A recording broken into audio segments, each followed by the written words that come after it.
All right, guys, you know what it is. It is time for a bigger bite where we take a deep dive into the movies and television series that you guys love. And this is another installment of our Best Picture specials where we're doing all 10 Best Picture nominees from F1, Frankenstein, Hamnet, Marty Supreme, One Battle After Another, The Secret Agent, Sinners, Sentimental Value, Train Dreams, and this episode, Bugonia. So be sure to check out all of these beautiful episodes and podcasts that we're doing for you on the Best Picture nominations. And remember to like and subscribe to this video and the Bitesize Breakdown channel. I almost called it a Bigger Bite channel. But yeah, with that, I'm ready to introduce today's panel. We got a full bite-sized crew, and today we have Rue and the lovely ladies, Paige and Katie. How are you all doing today? Let's start off with Paige. So well. I mean, who doesn't love talking about conspiracy theories about whether someone is not an alien or not? So, I mean, definitely going to be a fun conversation today, that's for sure. Katie, how are you doing, ma'am? Yeah, I'm great. Thank you. I'm looking forward to getting into Bugonia. I have a lot of feelings about it. Rue? Same. I'll kick that off. If there was one movie to kick off the list, this would be it for me. Over anything else, I almost loved every single picture, including this one. But this was the one I was like, I don't need Bugonia here. And we'll get into that. Wow. Okay. I'm going to do a reverse order since you started that. Katie, how did you feel about Bugonia's nomination? I'm not sure. I don't like how it sits on that list. I don't think I liked the film. I liked a lot of aspects of it, but it's not a Best Picture nominee for me. It doesn't feel like one, but it's not to say I didn't like it. I don't see the nomination though. Paige? Honestly, I kind of feel the same. Like, it is a great film, but to me, it just doesn't feel like an awards film. Not that there's anything wrong with that, but to me, it just doesn't feel like a Best Picture nominee. I mean, it did get three other nominations: adapted screenplay, and obviously actress and score, which we'll definitely talk about all of those. But yeah, to me, just after walking out of the film, I quite enjoyed it. It's very captivating, intense film, but it just doesn't have the ingredients to feel like a Best Picture, kind of, more or less. But I mean, maybe when we talk more about the themes in the film and we get into those by dissecting it all, I mean, it has those themes that are prevalent to today's society and all of that. But yeah, it just, I don't know. It just, to me, does not feel like a Best Picture contender, more or less. Listen, if it was still on the shorter Best Picture lists, I would agree 110%. But in now we're in the time where the Academy is constantly adding what they feel the top 10 is. I think it does deserve a place on this list as the last film, which also means it would be the first one to get kicked off. And for that reason, I'm fine with it being nominated. I don't think it deserves to win by any means necessary. I do think it's better than Yorgos Lanthimos' last film, Kinds of Kindness. It's easy. It's extremely easy to do. Yes. Yeah, exactly. But point being, I think this is also, we've gotten to a point with him where it's like, oh, well, it's a Yorgos film. It's art. Yeah, we're just going to nominate that.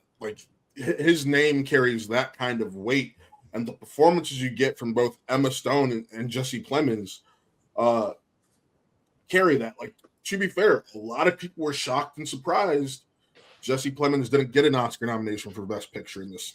A lot of people thought he was going to. And yes, thank you. Best Actor. Sorry. A lot of people thought he was going to and deserved it. And instead we got, I know we got Michael B. Jordan, which that was well-deserved in my opinion. Actor Leo, Timmy, Wagner. Timmy deserved. Wagner. I haven't watched Secret Agent yet. I'm gonna be honest. I personally would have put Ethan Hawke off of it for Blue Moon personally, and I would have given Jesse. Yeah, I said it. I'll give you this. I love this year films, and I think every single category is stacked. People were getting cut off. Films were getting picked off. Speaking of Best Actors, I had 8 actor nominations, including Jesse Plemons and Ethan Hawke, that any combination of the 8 were all deserving, and somebody was getting left off.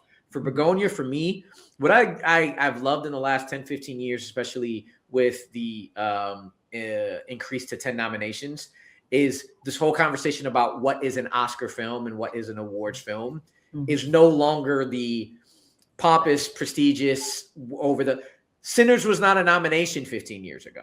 Weapons was not even thought of as a possible nomination about 15 years ago. 15 years ago, 20, whatever it is. I would disagree about Sinners. I disagree about Sinners. I don't think so. There's a point in time where the genre films aren't. Yeah, I know they aren't always, but there are some that have always transcended that. Sinners, I feel like, would have been in the category that transcended that. That's why I personally believe. But if it came out in 2008, like The Dark Knight, it would have been the reason, just like The Dark Knight, that we moved up to 10 because they would not have nominated it. But what I'm saying is, I understand, and I'm not mad at Bugonia being on the list. I just think movies like it was just an accident. No other choice. Weapons would be on there before this for me. I agree with the Weapons 100%. Yeah, the reason Wake Up Dead Man. I'm a horror bitch. I would not put Wake Up Dead Man. I love Wake Up Dead Man, but I wouldn't have put it over this. Wake Up Dead Man is in the same vein and better than F1.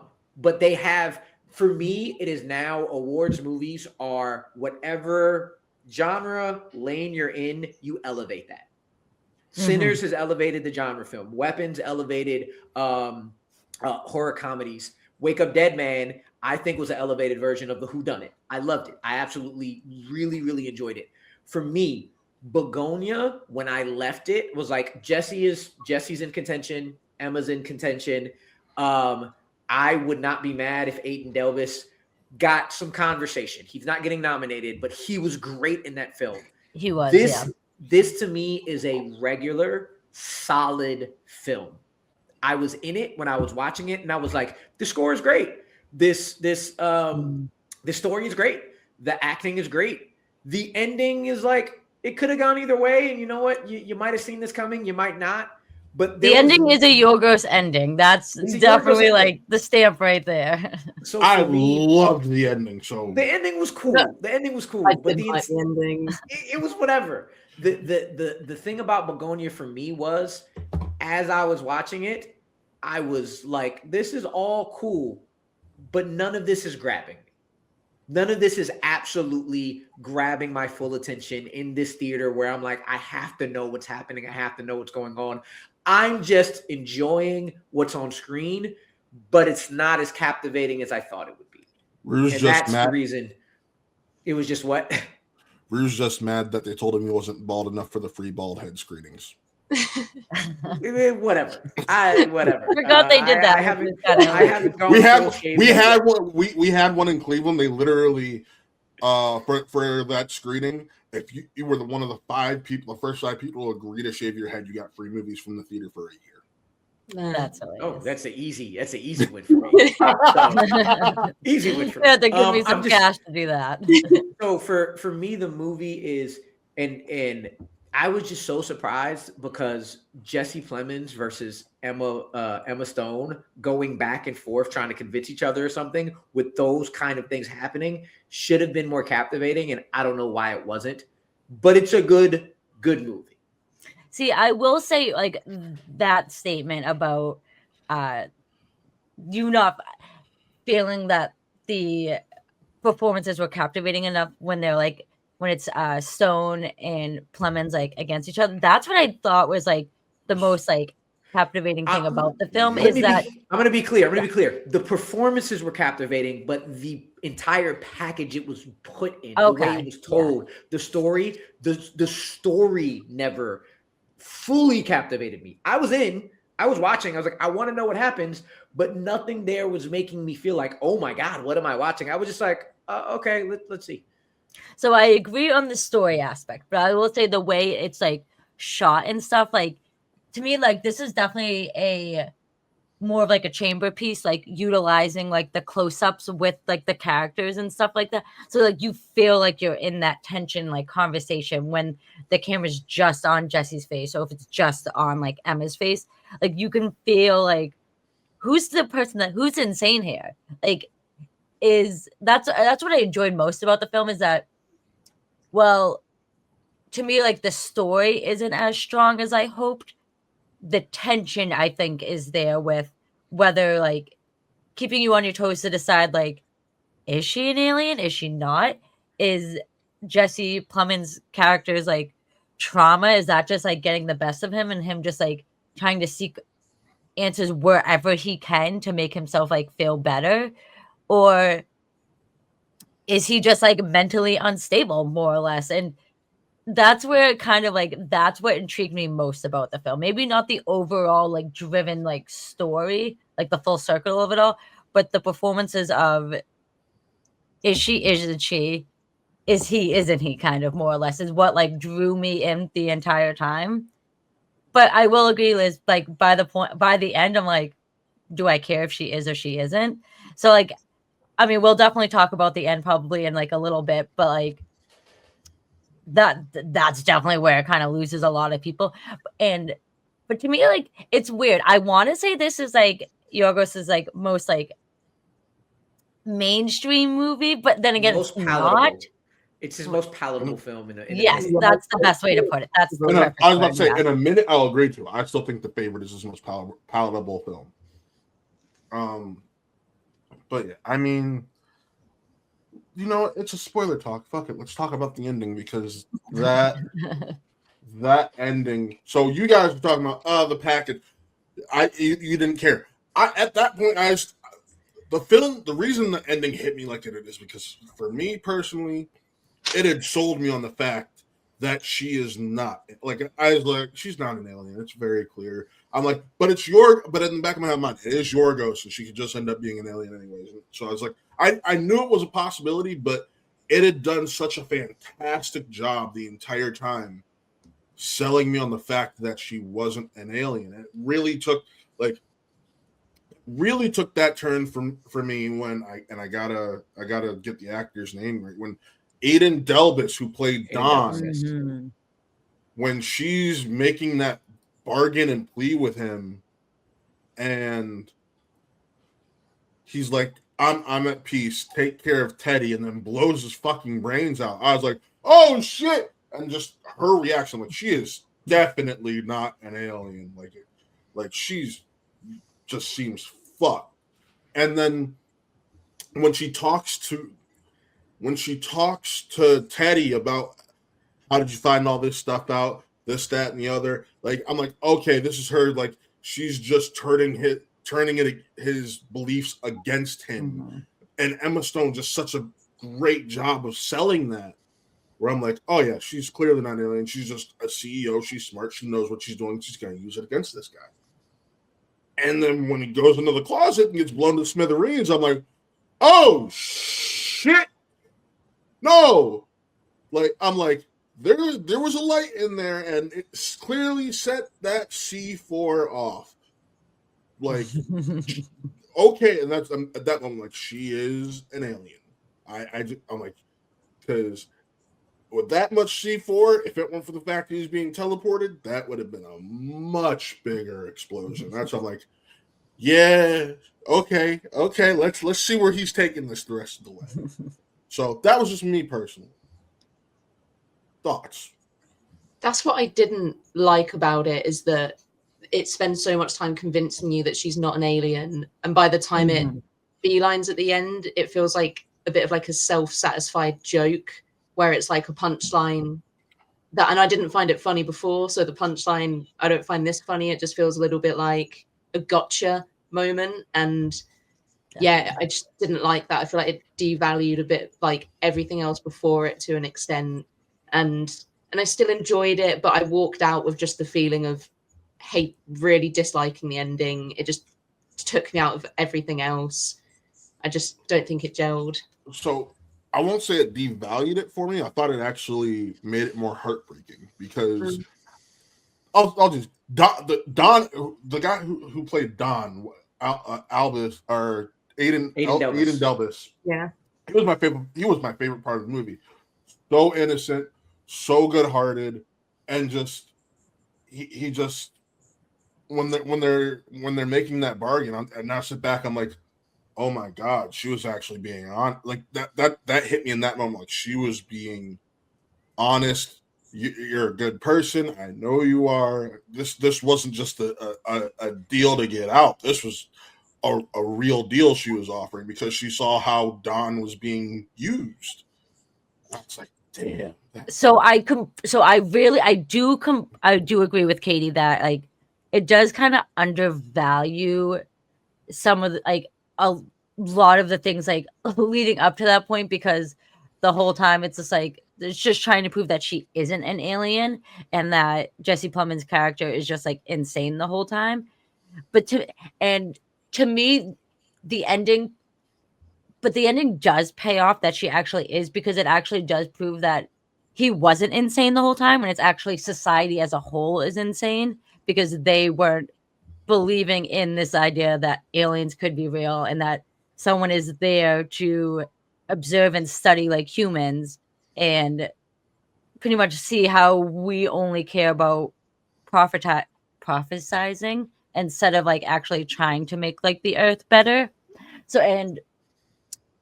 So for me it's like, but also some of the subplots that occur throughout the film, like I mean the big one is him with the police officer.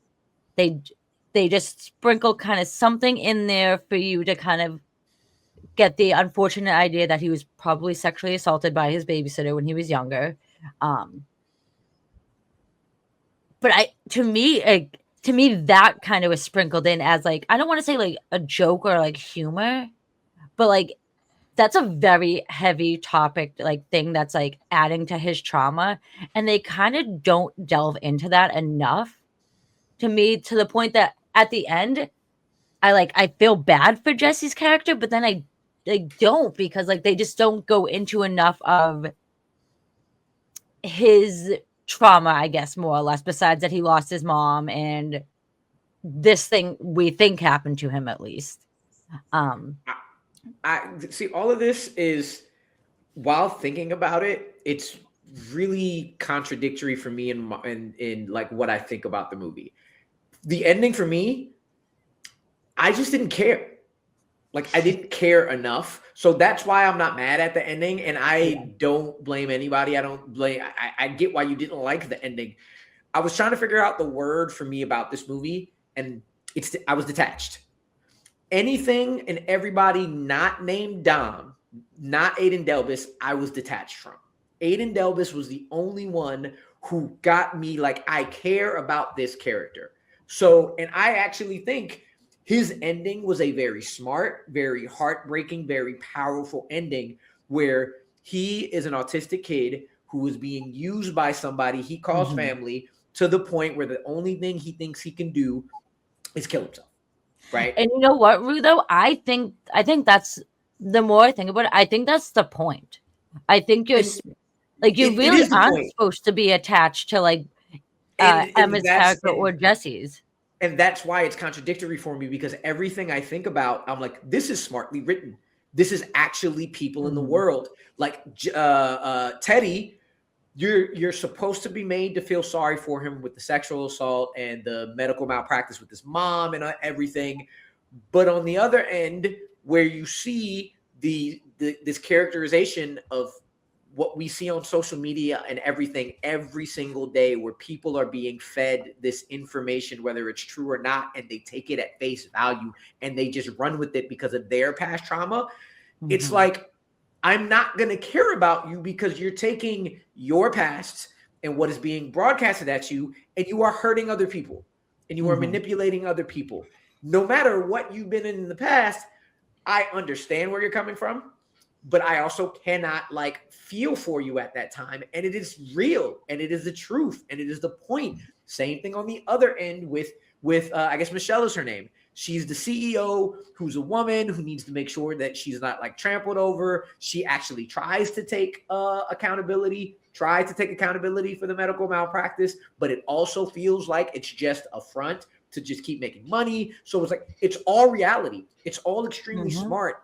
But at the end of the day, I just didn't connect to that. And that's why I was like, man, this movie is very good. This score is amazing. The story is well written. The themes should be powerful. But I think for me, I've learned over the last couple of years, I am very much more performance and character driven than story driven. You give me amazing performances and characters I love, I can take a story that's not as complex. But you give me a more powerful story, but the characters I don't like, and it's weird. I connected to them in a way that I knew who they were and it was reality, but I didn't care about them. Yeah. So when I don't care about them, I'm like, solid film, good film. I could see it being awarded. I just, at the end of the day, don't give a shit. I really don't. No, it especially definitely by the time Don was gone. Yeah, it definitely is more of a character piece than an overall arcing like through line like story, because you don't have anyone to really root for. But I will say, like, the metaphors, especially at the end, and I mean throughout, actually, is like the bees. I thought that, like, after rewatching it, that stuck more with me, more or less, about how bees are like hardworking insects, and their job is to literally populate like the flowers and the pollen and the earth to like care for the world. And that's what humans should be doing. And like that is what Michelle's like character, like she's there to study humans to see like what they're kind of like all about. And and especially towards the end, you kind of start to think that like she's kind of emphasized for these people a little bit, but she's also turning into them by the profitizing off of Profiting these horrible things. Yeah, I can't talk today. But I thought the bees were like a powerful like metaphor for that. Bees and humans are complete opposites, kind of more or less. And if we were more like bees and just cared more about like our earth and like our, I don't want to say like mission, but to like take care of each other and ourselves and the earth, we would just be like a much better place, instead of just like, you know what, this hairspray, you know what, this is going to make us $1 billion like company, but it's also going to ruin like the ozone layer and stuff like that. We care more about like the money and the receiving the profits than actually caring about like the long side effects and things of that nature. So I kind of wish the film focused. I mean, I have not seen the film that this is based off of, which is Save the Green Planet. Have any of you guys seen it? No. So I'm very curious because I wonder if it's the same ending. And I mean, I can probably go look it up to find out, but I am like curious if there are any differences or what the comparisons are with that film, because I know that film is really like highly like regarded as like such a great film about like what's the word I'm looking for? Well, Save the Green Planet. So obviously about like environmental in the world. Yes, I cannot think today. But so I'm I don't know. The way it ends, it definitely kind of leaves that like, like she definitely was caring more, like I'm about to like kind of ruin this population, but they did it to themselves, kind of more or less. And I think that's like the big takeaway in the film, is that if we keep going on this trajectory, like we are just going to hurt our overall planet and ourselves at the end. But I wish the film was more strong on that standpoint, besides of,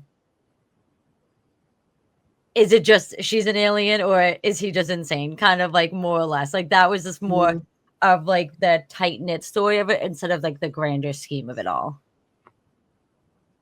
And I just went on a huge tangent, so someone talk for the next 10 minutes. No, like I get what you mean in terms of, but Yorgos Lanthimos, his whole thing is kind of an emotional detachment and a distance from his characters, and it's worked so well for me before. I love, like, The Favourite's one of my favourite films ever, and that emotional distancing is so effective, but it's still gripping and compelling. But it's something about this film that the emotional, I could take the emotional distancing, but because it wasn't gripping or compelling for me, I found the emotional distancing far more grating. It took me a while to warm up to it. And I understand all those big themes about like environmentalism and looking after each other and the significance of the bees and things. But again, that ending, it just made me think none of that's really deserved. I feel like I'm having to read pretty hard into these themes in order to make it satisfying, because I just don't think it's satisfying in of itself. Yeah, I didn't have anybody to root for, except for Don. I also didn't have anybody to root against, which I love to root against somebody. And I guess it's the grading factor. I guess that it was the fact that it was not something that I could again grab hold to. Not one thing, not one person. We recently, I don't know if this comes out before or after another film that came out very recently on how we are destroying ourselves. What film? The Good Luck, Have Fun, Don't Die. This is coming out after, because we're not dropping these until March. Good Luck, Have Fun, Don't Die has the same themes of we are destroying ourselves and how can we save ourselves. And it's not like and wondering if somebody's crazy or not, and just those kind of things. And it quickly grabs hold of you into that kind of messaging. And I've like listened to y'all. The more and more I think about it, the more and more I think it's the like. Would you all say Poor Things also has emotional detachment? Because I haven't watched many Yorgos films. So yes, but I think. Katie, did you have a character to root for in Poor Things? Well, I was about to say, I wanted to ask Katie to further define what she meant by emotional detachment. Do you mean he, as the director, clearly has emotional detachment from his characters, or did you mean you, as the audience, have emotional detachment from the characters? I think that I feel like him as a director, he doesn't actively empathize with his characters, but his characters also interact in a way like that performative way of speaking. Okay, and that's why I wanted to make that clear, or get that clarification before I went into it, because I agree with Katie in that sense, and I think because he does that, he as a director makes it easier for you as the audience member to empathize with certain characters for that reason. And I empathize with one person who dies. And I feel like that was the one character, 1.5, because I do think after his moment, you are supposed to start empathizing with Jesse Plemons' character. Teddy. Yeah. But then I feel like with the Don character, that's like it's so easy to empathize with him, because he's like, it's so full of pathos, it's so obviously sad. It's not he's getting taken advantage of. He is, but he's so easy to be taken advantage of.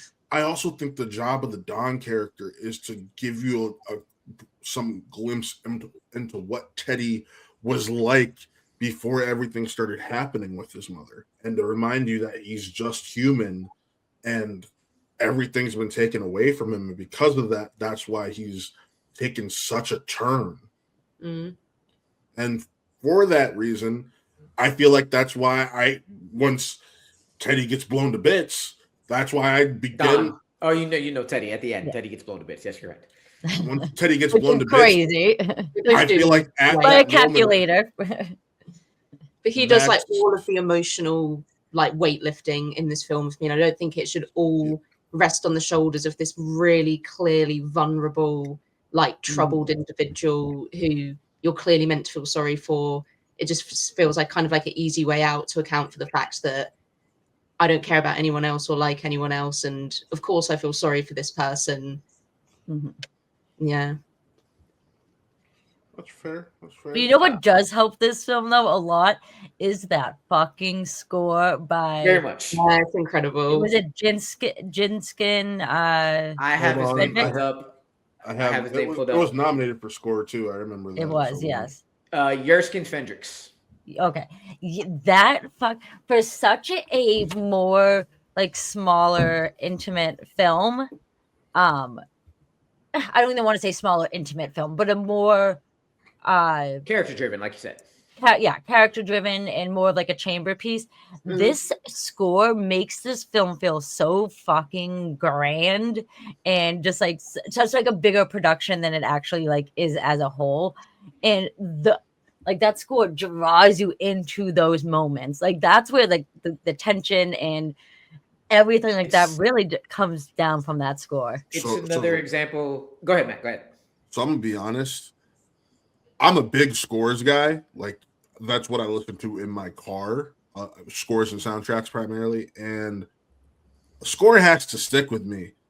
I'll be honest. Only 4 scores from last year stuck with me, and this was not one of them. The 3 that stuck with me. One is a score / soundtrack. Soundtrack combination, and that is K-pop Demon Hunters. That's a combo because a lot of the instrumentals from the songs make up the score of the film. So that's a combo. One battle after another, Sinners, and the other one's Superman. But I just watched Superman way too many times, so that's those. I did. Marty Supreme and this movie were 2 of the ones that I weren't expecting to like be drawn to the score, and I was drawn to both of them. Yes, Marty Supreme's score just felt like uncut gems to me, so I just like just. But it works because it's an 80s like synth. I get in, like, that. The 50s Paige, and 40s, which I thought was cool. I'm just saying because of that, it just went in one ear, out the other. So see, that's why I think like this score works so well in this film because it's such a grand score for such like a smaller like film, more or less, and that's why I like the Marty score because it's a more futuristic score than the they're time both forgettable setting. to me personally. That's all I'm saying.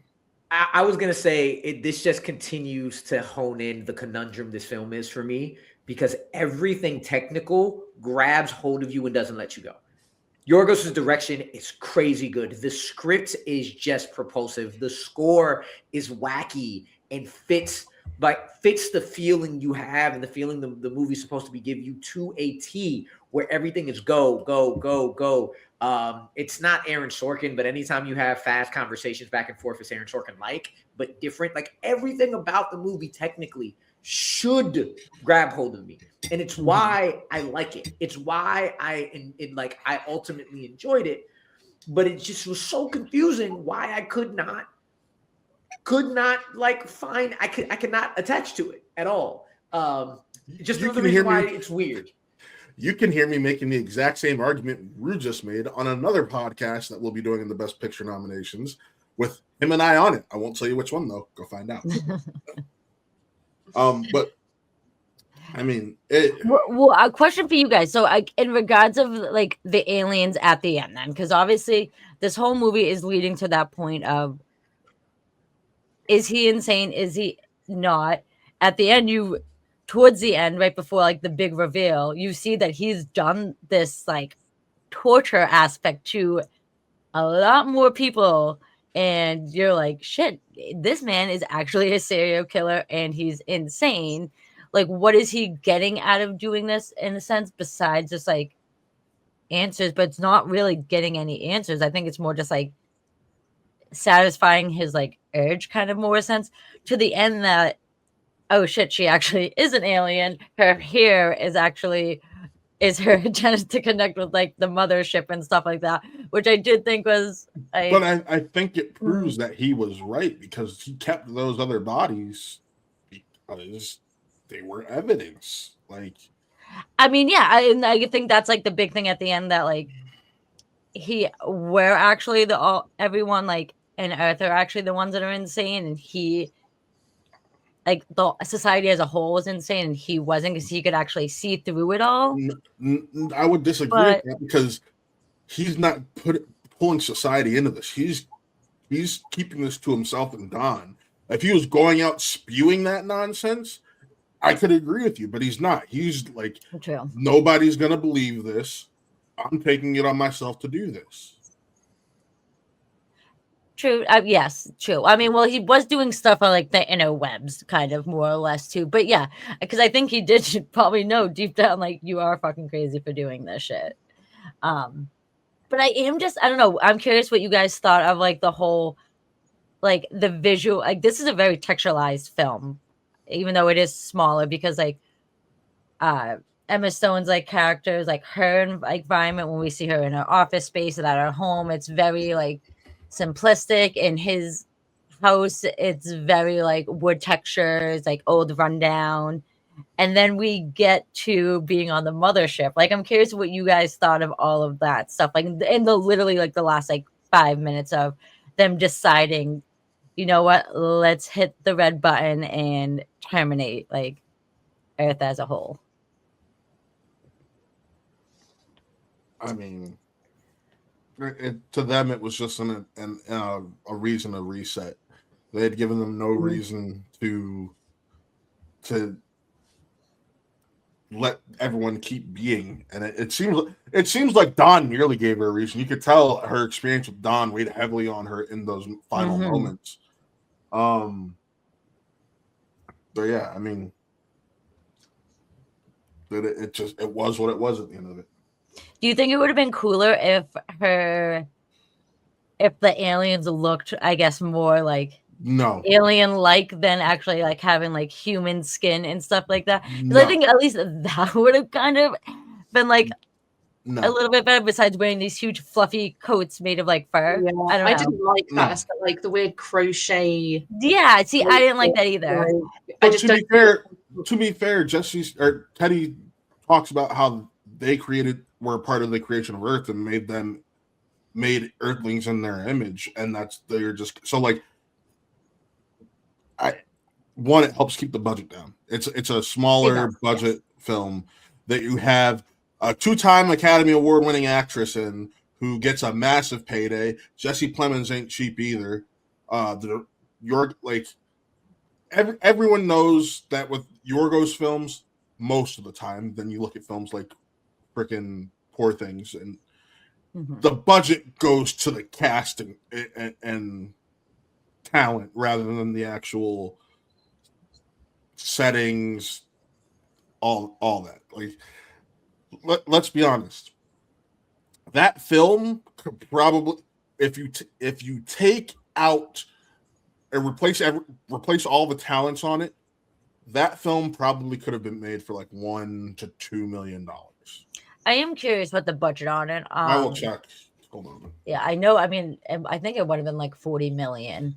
But like, I think it's been reported to be between 45 and 50 million. Okay, so, but like, I don't know, like with like the makeup design in Poor Things, I thought if they just like made the aliens look a little different, I think I would have been like, oh shit, like this, like, I don't know. To me, like Katie was saying, it kind of does take you out of it, and it isn't satisfying because you're just like, so they're just like us, and they're just like over us. So this budget was $10 to $20 million more than Poor Things, and I'm going to tell you, my guess is because of the talents involved.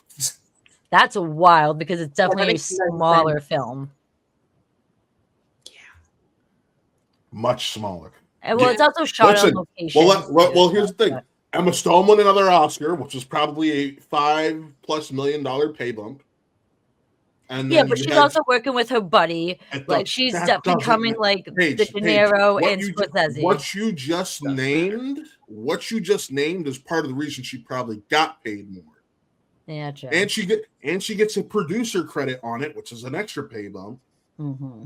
Ari Aster was a producer on it, pay bump, or excuse me, but budget jump. You got Jesse Plemons, budget jump. Like, you can figure out where that extra $20 million went. Yeah, it's all to the creatives behind it. So, at the end of the day, for me, this movie is weirdly one of the only Best Picture ones I probably don't care to go back to. I don't like. I would say maybe once, because now knowing what happens at the end, you can kind of catch more things in conversations. But you definitely do. Yeah, but it's just not one that I, again, cared enough about to like. I would definitely recommend it. I would definitely recommend it for anybody to watch. But after that one watch, it's like, all right, I'm good on this. Thank you, Yorgos. You almost lost me with Kinds of Kindness, but now I'm back on the ship of like, I'll watch your next one for sure. But it's definitely been Poor Things was my first one I've ever seen of his, and then it's been a roller coaster ever since. Where I absolutely love Poor Things. Kinds of Kindness. The Favorite first? I saw half of The Favorite like later, and then I didn't get through it. And then I was like, yeah, I see why this is enjoyable, but I'm good. This is not a movie for me. So I don't count that one because I've never sat front to back and watched it. And so no, I did not watch The Favorite first. Poor Things was my first one. Kinds of Kindness was ass. And then this was just cool. So like, we'll see what he does on the next one. Where does it land on for Katie, for you? Because I know like The Favorite's like one of your favorites. Like, where does this land on your Yorgos like scale? I think this is probably one of my least favorites. I liked it more than Killing of a Sacred Deer, but I really didn't like that film, so the tone just didn't mesh with me. But I think this would be like second to bottom in terms of Yorgos for me. Interesting. Of the four I've seen, because I haven't seen his entire filmography, I'd say it's next to last for me because I love Poor Things and I love The Favorite, and then it would be this and Kinds of Kindness is in dead fucking last. Like that is on like its own level of. Oh yeah, Kinds of Kindness would actually be bottom. Yeah, that's just But how much I hated Kinds of Kindness. I like when Yorgos goes weird. I don't think he went weird enough because I think he was trying to draw in more like casual viewers. I don't know how casual viewers will walk away with this. Paige, Yorgos doesn't make movies for casual viewers. All of his no, he definitely does not. But that's why I feel like this is one that is the most casual, most palatable.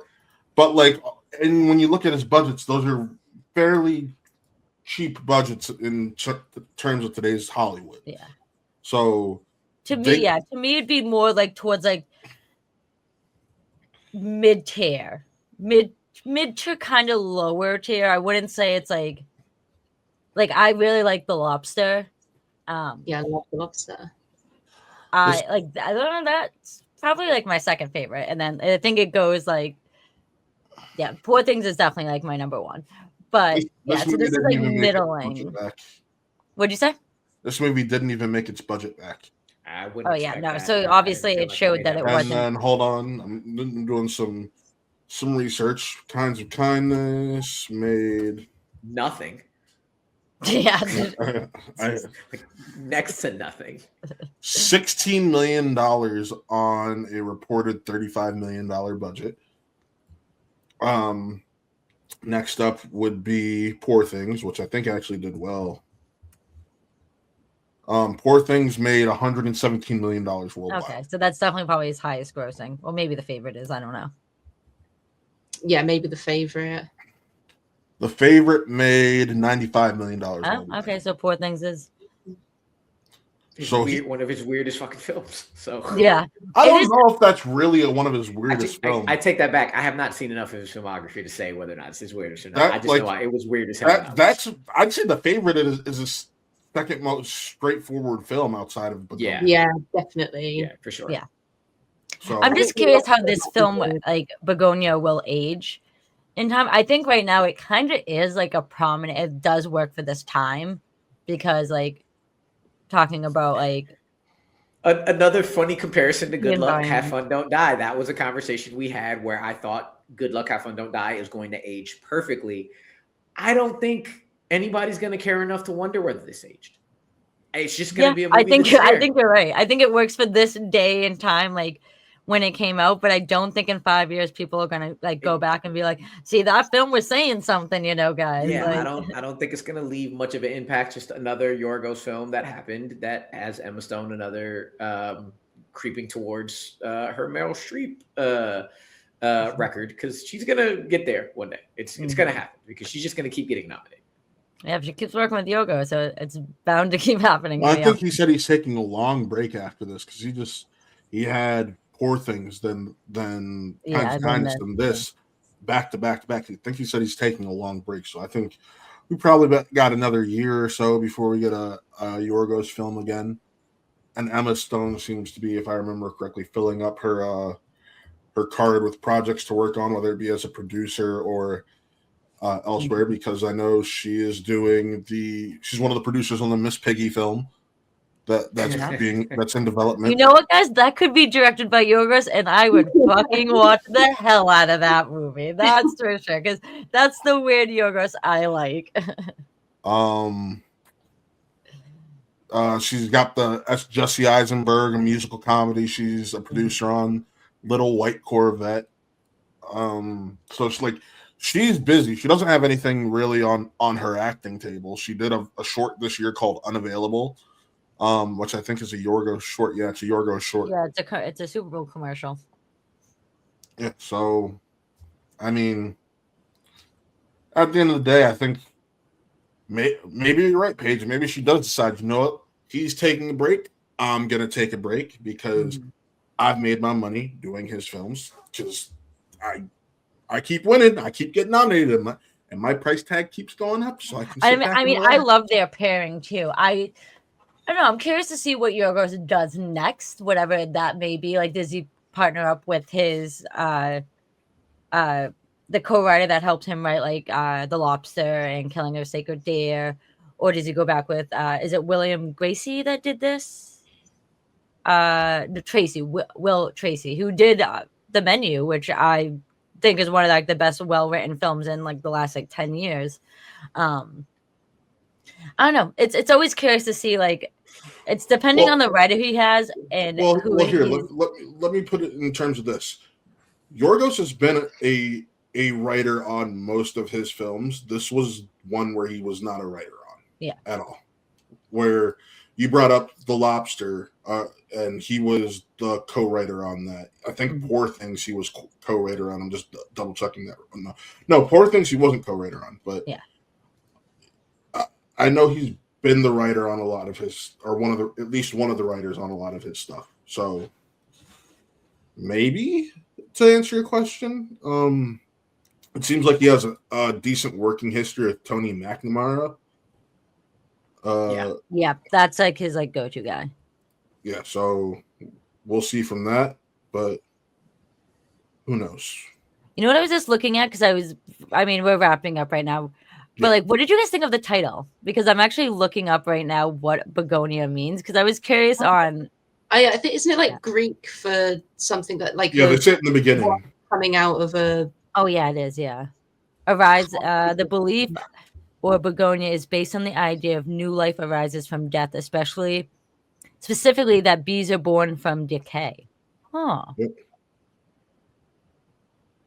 Oxborn. So bees can spontaneously generate from the carcass of a dead ox. Interesting. Maybe they should have shown more oxes in the film. the end of the film. All the humans are dead and all the animals in plant life thrive from that. Yeah. But with that, folks, we are going to wrap up here. Be sure to check out the rest of our Bite Size, A Bigger Bite Best Picture series right here on the YouTube channel. Check out all three of these wonderful people on the Bitesize Breakdown website. And be sure to find me on my own personal YouTube channel, What Real Entertainment. Recently got to over 700 subscribers. Thank you to the 700th subscriber, the Movie Guys. And until then, folks, signing off. I'm Matt. That's Rue. That's Katie. And that's Paige. And this was A Bigger Bite. We'll see you next time.